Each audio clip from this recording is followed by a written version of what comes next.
Alors, je disais tout à l'heure que les journalistes présents en plateau vont vous interroger sur un certain nombre de points essentiels et je vais commencer par Floris Zantoto.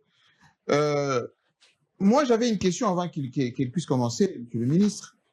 Lorsque vous arrivez au cabinet, en faisant, j'aimerais qu'on montre la photo de remise et reprise avec Madame Kaina, vous avez quelle idée du secteur du portefeuille de l'État, de ces entreprises? Quelle idée vous avez avant d'arriver là-bas?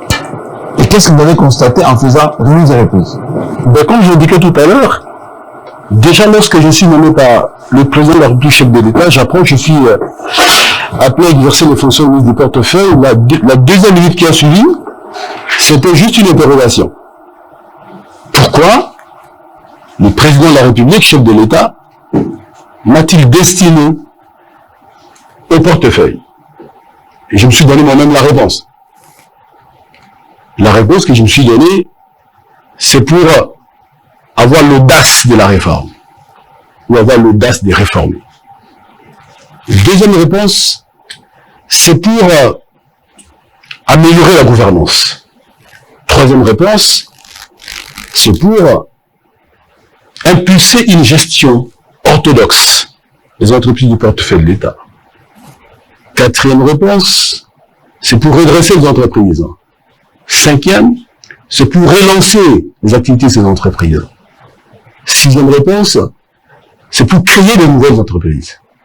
Et donc, je me suis donné cette mission-là, et c'est ça qui m'a guidé durant tout mon mandat à la tête du portefeuille de l'État, et qui m'a permis de mélanger actions concrètes, réformes pertinentes, pour finalement remettre les entreprises du portefeuille de l'État au cœur de l'économie et en faire un véritable levier de la croissance et de la diversification de l'économie congolaise. Voilà. Merci. Alors, Monsieur le ministre, il y a quelques années, ici en République démocratique du Congo, il a été mis en place le COPIREP, le comité de pilotage pour la réforme des entreprises publiques. Alors aujourd'hui, nous savons que les résultats ne sont pas probants. Alors une fois arrivé à la tête du portefeuille de l'État, dites-nous exactement, pratiquement une année après, qu'est-ce que vous avez fait de concret? D'abord, je voudrais édifier nos compatriotes sur la cartographie des entreprises du portefeuille de l'État. Avant d'aborder la question pertinente que vous m'avez posée tout à l'heure. Mais quel est le contenu du portefeuille de l'État? Le portefeuille de l'État de la République démocratique du Congo est constitué de 26 entreprises publiques. C'est où l'État est actionnaire unique. C'est un chiffre avec précision, parce qu'il y avait à un moment des chiffres contradictoires sur le nombre des entreprises publiques. Je suis un homme précis. Et donc ces 26 entreprises publiques, la dernière en date, c'est le Congo Ressources. Ce portefeuille a au minimum 115 sociétés d'économie mixte, où l'État est actionnaire à 50%, 49%, 40%, 30%, jusqu'à 5%. Vous avez aussi plus de 56 co-entreprises, ce qu'on appelle généralement des joint ventures. Et vous avez aussi des entreprises publiques qui ont des filiales. La GECAMIN a des filiales, principalement. Et donc tout ceci, c'est le lieu où sont concentrés les intérêts de l'État, ou les intérêts que l'État contrôle du point de vue économique. Ces entreprises sont dans quel secteur? Ces entreprises sont dans des secteurs aussi diversifiés. Le secteur des infrastructures. Vous avez l'ONATRA, vous avez la SNCC, le secteur du transport, les transports ferroviaires, les transports aériens, vous avez des ports, vous avez des entreprises dans le secteur minier, vous en connaissez autant. On n'a pas besoin de perdre du temps pour ça. GECAMIN, la MIBA, la Sokimo, etc. Vous avez le secteur financier, la Cadeco, la Sofidé, Equity Bank, où l'État a aujourd'hui 12,17%, alors qu'il y a quelques années, on avait 25% de part dans cette entreprise. Vous avez le secteur agro-industriel. On peut citer Triumph, on peut citer Soteski, on peut citer Bukangalose, triste mémoire. On peut citer tant d'autres encore. Vous avez le secteur de l'énergie, la SNEL. Vous avez le secteur de l'eau. Ça, c'est pédagogique. La régie de l'eau, c'est important de le savoir. Pour comprendre de quoi on parle finalement des réseaux d'entreprises qui devaient et qui doivent tenir l'économie congolaise aux côtés du secteur privé. Ce qui n'est pas le cas. C'est de ça qu'il s'agit. C'est le cas. Et je vais le démontrer tout à l'heure, lorsque les questions vont être posées. Et donc, lorsque j'arrive, je suis conscient de l'enjeu. Il faut agir et il faut réformer. Agir où? Le premier constat que j'ai fait, et je l'ai indiqué, en termes de gestion de gouvernance. En termes de gouvernance, je note que si la gouvernance n'est pas bonne, quelles que soient les ressources dont vous disposez dans votre entreprise, vous n'allez pas faire croître les activités de ces entreprises. C'est clair.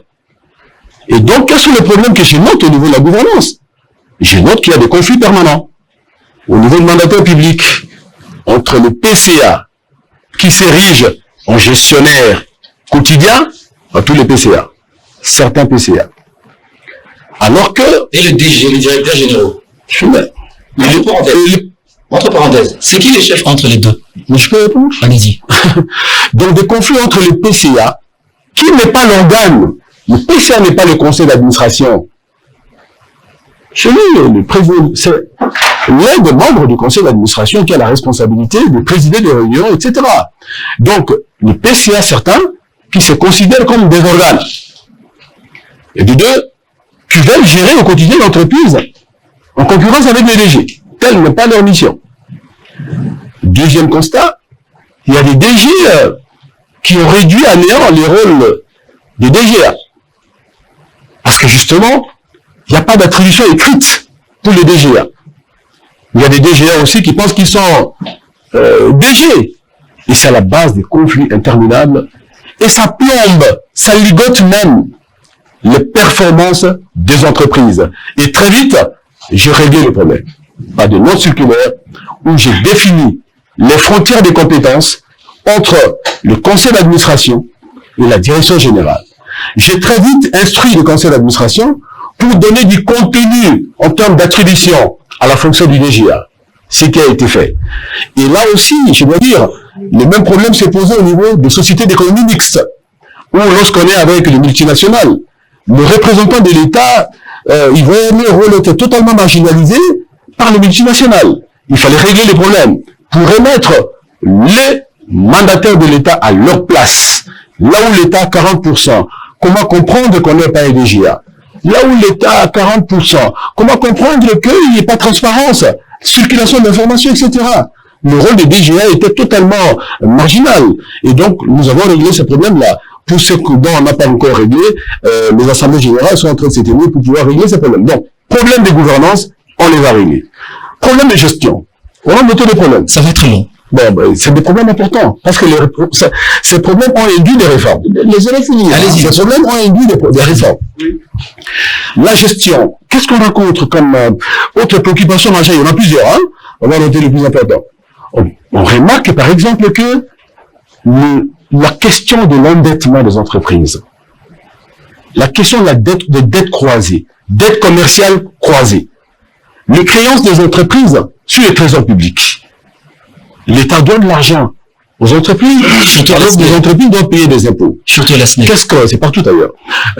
Qu'est-ce qu'on note encore? On note aussi que le patrimoine des entreprises, les actifs des entreprises sont spoliés par des jugements, à travers des jugements uniques. Et le 3 juillet 2024, un mois simplement après ma prise de fonction, je m'adresse à Madame la Première pour alerter sur la question et solliciter une réponse concrète. Et je rencontre le ministre d'État, ministre de la Justice, pour lui dire qu'il y avait un problème.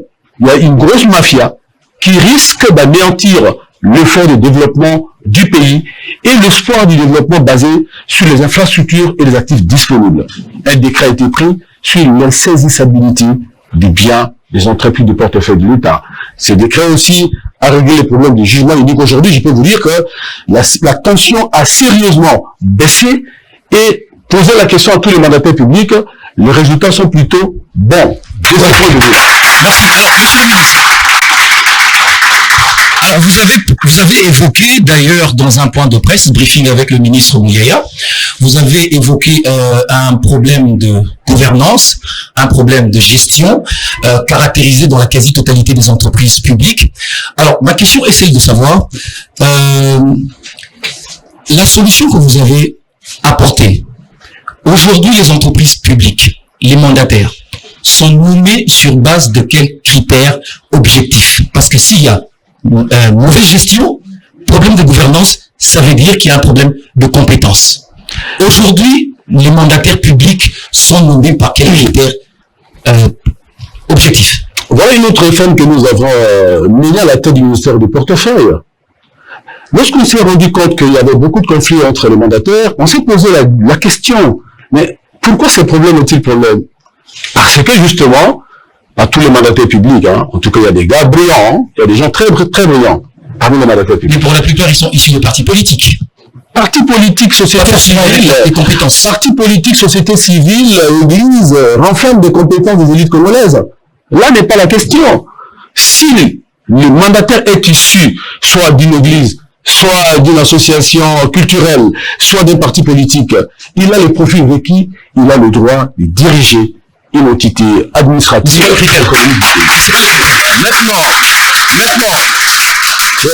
Maintenant, qu'est-ce que j'apporte comme réforme? Oui. Et un décret existe à ce sujet, Madame la Première ministre. Ce qu'il fallait régler, les problèmes des profils des mandataires publics. Et les profils, la question relative au mode de recrutement des mandataires publics. Au-delà des critères généraux qui sont inscrits dans la Constitution de la République et dans les autres lois, nous avons renforcé les critères. Exemple, nous avons dit que les mandataires publics qui devraient s'occuper de la gestion quotidienne des GDGA devraient en majorité être pourvus par l'entreprise. Fils maison. Fils maison, des gens qui ont fait carrière dans l'entreprise, qui ont l'information sur l'entreprise, qui connaissent le défi de l'entreprise. Je pense qu'ils sont mieux placés pour exercer la fonction sans exclure, si je comprends sans exclure les autres mandataires. Donc, il y a un décret du Premier ministre, n'est-ce pas, sous notre inspiration, qui a décrit et qui a renforcé les critères de recrutement des mandataires publics. L'idéal, c'est le recrutement compétitif et le président de la République, chef de l'État bien sûr, le chef d'État lui-même m'a instruit à cet effet, et voilà pourquoi un autre arrêté a été pris, pour confirmer cette volonté du recrutement compétitif. Et lui-même, le président de la République, va le respecter. Ben écoutez, on ne va pas parler du président de la République ici. On parle du ministre du portefeuille qui a mené des réformes. Mais il ne s'agit pas tout simplement, monsieur le ministre, il ne s'agit pas tout simplement de mandataires. Aujourd'hui également, le processus de recrutement au sein des entreprises publiques tient compte des accointances tribales, ethniques, familiales, tout ça. C'est difficile que les étudiants issus des universités, lorsqu'ils terminent, de pouvoir trouver un travail au sein des entreprises publiques. Généralement, c'est la police et l'armée. On ne sait même pas par quel canal ça passe. La question a été réglée dès que j'avais. Il faut avoir le courage de réformer, simplement. Il faut avoir le courage de réformer. Et c'est pour cette raison que je suis ici devant vous. À ce sujet, dès ma nomination comme ministre du portefeuille, au regard du constat sur l'importance des charges du personnel dans la structure financière des entreprises, qui a un impact sur la dette sociale des entreprises, etc., j'ai décidé de pouvoir suspendre le recrutement dans les entreprises publiques. Vous avez fait ça? Ah oui. J'ai suspendu le recrutement dans les entreprises publiques. J'ai conditionné ce recrutement par motivation claire, il faut une justification pour obtenir la dérogation du ministre du portefeuille aux fins du recrutement. Et la dérogation en question devait indiquer le besoin, les postes et les profils des candidats qu'il fallait avoir. Posez la question au DG de la Régie des eaux. Ils venaient de recruter les ingénieurs. Je pense 3D, etc. Ils sont passés par un concours. Au niveau de la SNEL, j'ai autorisé aussi que le recrutement soit fait. J'ai demandé qu'il recourt au copyright. Avec un suivi. Ah oui, mais bien sûr que oui. J'ai pas de ce qui est fait. Des choses concrètes, c'est pas de la philosophie là. Et donc, de ce côté-là, on a réduit l'hémorragie. Je peux vous dire quelles sont les entreprises qui ont été autorisées à recruter sur base de demandes concrètes. Je peux vous les citer. J'ai parlé de la Régie des eaux, de la SNEL, je peux vous parler de l'Union maritime congolaise, je peux vous parler de la RVA, etc., etc. Et donc, on sait aujourd'hui que le recrutement ne se fait pas de manière aveugle. Non, le ministre est informé du pourquoi on recrute, combien on recrute, pour quel profil et comment ça doit se faire. Alors, monsieur le ministre, parce que moi j'ai des chiffres documentés, vous-même à titre particulier, vous avez recommandé combien de gens aux entreprises de l'État? Donne-moi l'information, parce que j'ai entendu... C'est moi qui pose des questions. Non, mais attends, c'est vous qui avez la preuve. Moi, j'ai entendu, avant la sortie du gouvernement ici, oui, déjà raconter n'importe quoi. Là, je me mets debout, là. N'importe quoi. On a dit le ministre Boussa a transformé le patrimoine de l'État, enfin le portefeuille de l'État, en un royaume. Empire Boussa. Une dynastie. Au nom du père, des fils, Voilà, etc. exactement. Voici d'ailleurs ce que Congo Profond écrit. Jean-Lucien Boussa, l'empire familial qui étouffe la méritocratie congolaise. Votre réaction? Vous savez qu'on n'a rien trouvé sur... on n'a rien trouvé contre un homme d'État, un ministre. Et qu'on ne veut pas de lui, simplement parce que, pour des raisons particulières, c'est pas l'avis du peuple congolais. En tout cas, c'est moins l'avis de mes électeurs du Grand Équateur, du Sud Ubangue, de Boudjala, qui sont en train de fêter. Nous suivons en ce moment. Non. Les gens, lorsqu'ils n'ont pas trouvé des poux sur la tête du chauve, ils commencent à raconter des histoires. Mais non. Dans cette liste-là, on a cité un de mes fils qui étudie maintenant aux États-Unis. Oh. Dans cette liste, Qui n'a rien à voir il avec... s'appelle Jordan Boussa. Il est maintenant aux États-Unis d'Amérique. Il n'est pas membre de l'université, pas du tout. Étudiant à l'université, aux États-Unis. La suite? C'est pas possible. On continue? Mais je peux continuer. Allez-y. Mais dans cette liste, on a parlé de mon frère qui est médecin, spécialiste en gynéco. Il n'est pas au cabinet, moi je l'ai arrêté. Il a sa clinique, il vit bien. C'est mon frère aîné.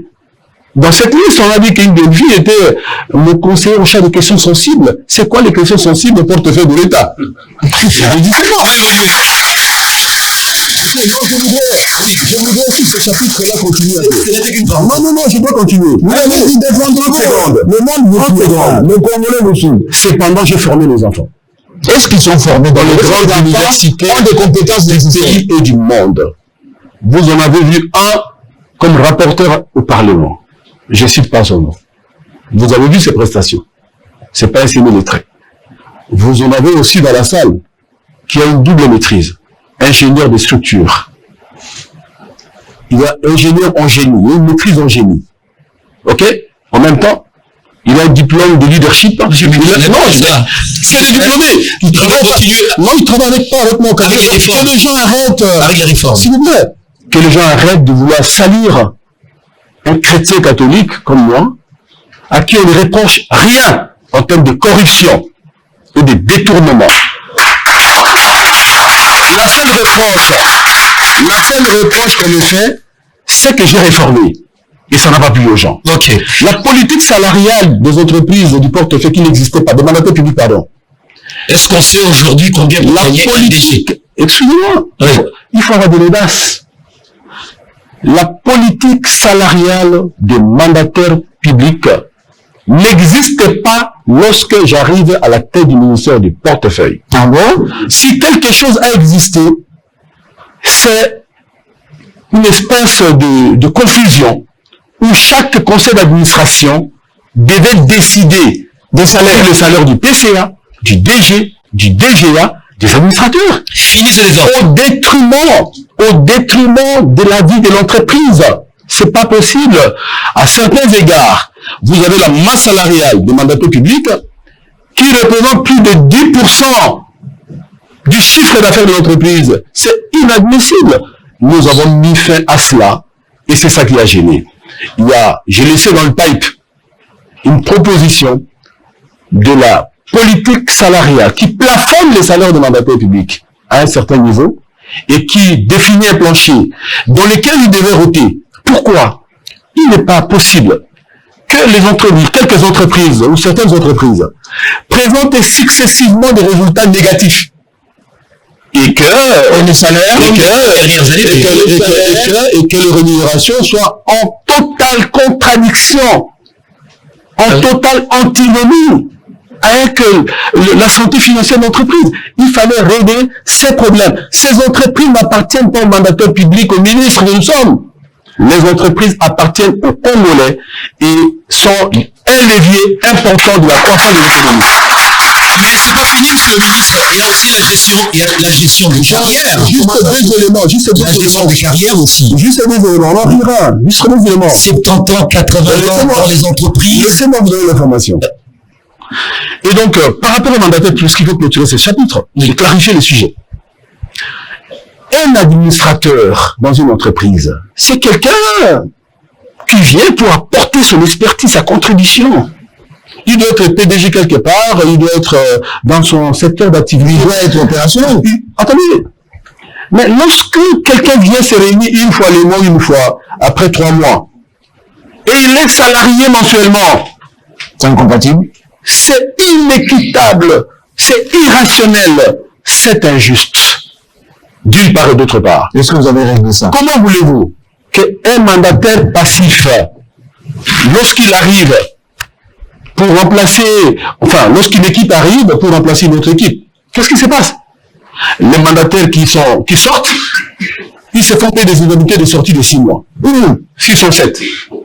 Alors qu'ils ont déjà perçu le frais d'installation de 6 mois. Y compris les mandataires passifs. Et lorsque le nouveau rentre, c'est pareil. Mais on vous récompense pourquoi? Pourquoi vous avez ces recettes reçues? Vous ne travaillez pas.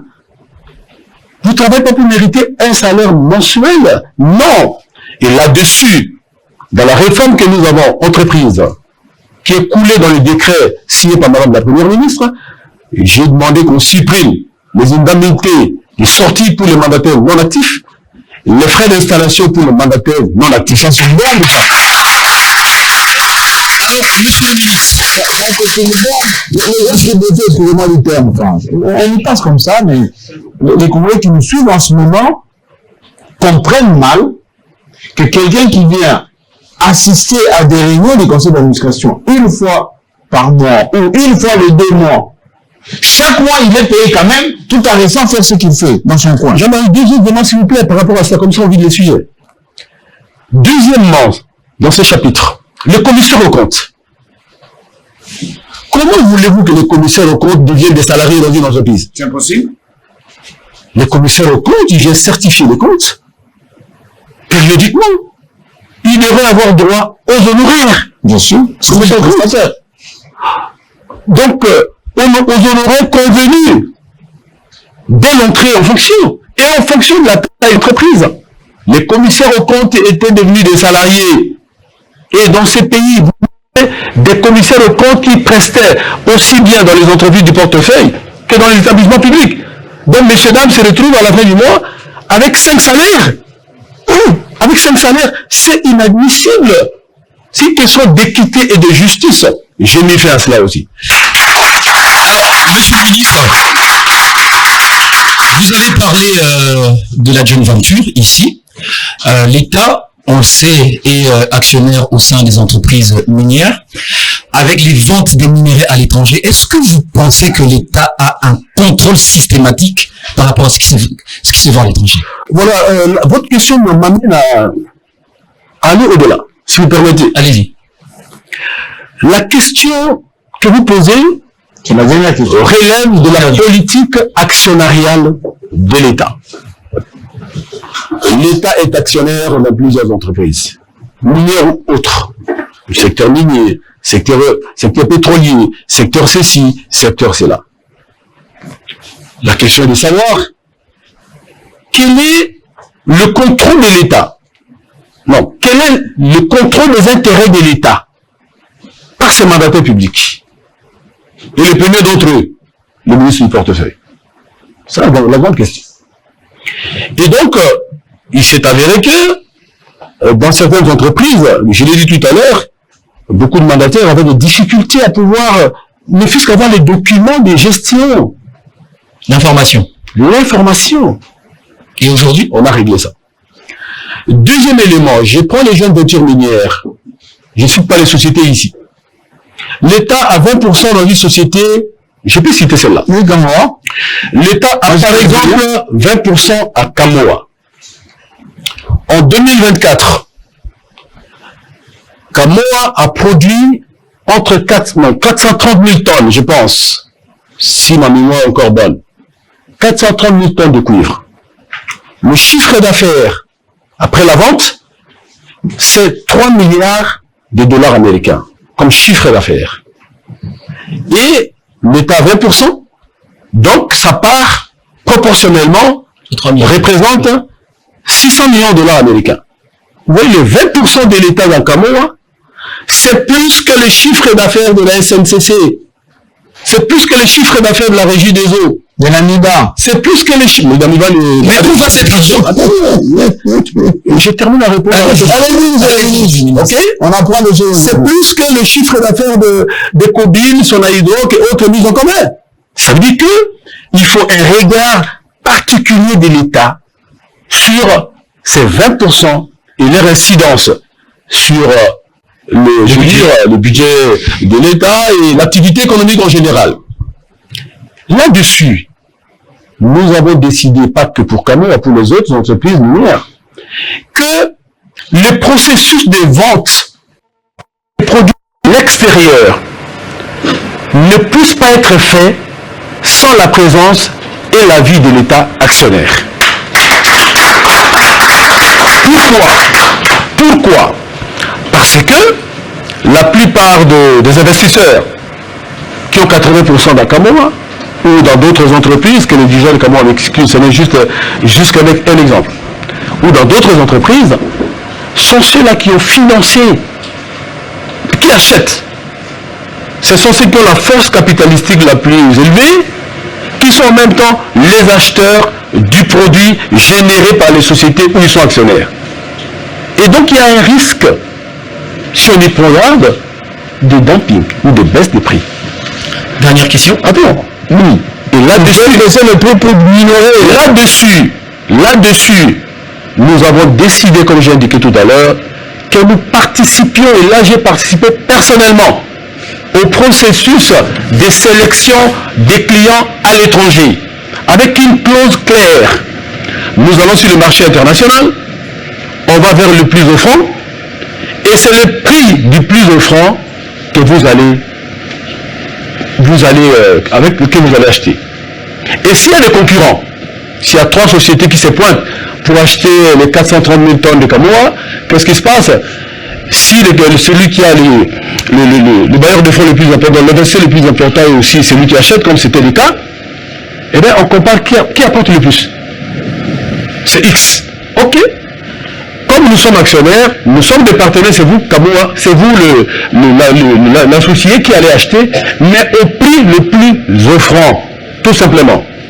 Et les 20% de l'État, aussi, sur ces produits, l'État a la possibilité, le droit, de pouvoir les vendre dans les meilleures conditions à qui il veut.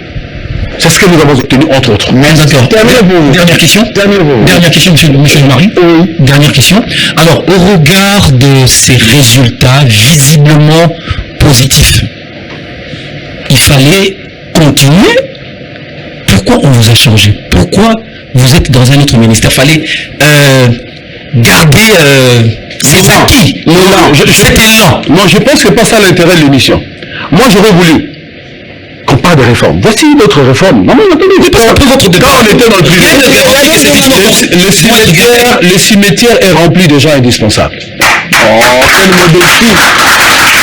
Quel portefeuille, monsieur le ministre? On va se le dire après l'émission. Le cimetière, s'il vous plaît, ce que je voulais dire, les gens à la maison ont bien compris. Ce que je voulais dire en relation avec la première question, c'est, je donne un élément. Oui.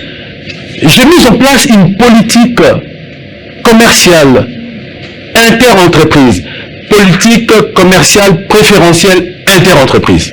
C'est-à-dire? Considérant le portefeuille comme un groupe, c'est comme les grands groupes qui sont dans le monde, dans le pays. Oui.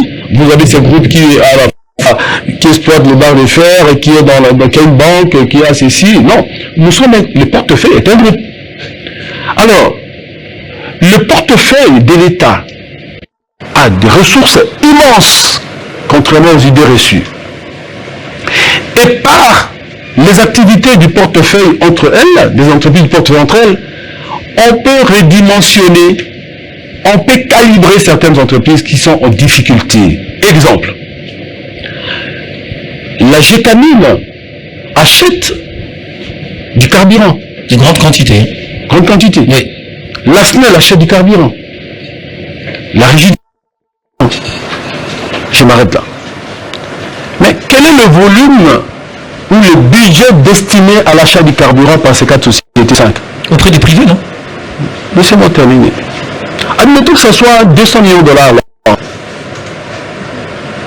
Mais vous avez Cobil qui vend du carburant. Vous avez Sonaïdroc qui vend du carburant. Vous avez Engel où l'État 40% des parts qui vend du carburant aussi. Mais toutes choses étant égales par ailleurs, à condition de concurrence égale, la préférence doit aller vers les entreprises du portefeuille de l'État. Ça veut dire concrètement, si Gécamine une commande de 50 millions de dollars, il faut qu'il ait acheté chez Cobil, chez Engel. Ça permet de développer les activités de ces sociétés dont les chiffres d'affaires ne sont même pas au niveau de 100 millions de dollars américains. C'est plus mafieux.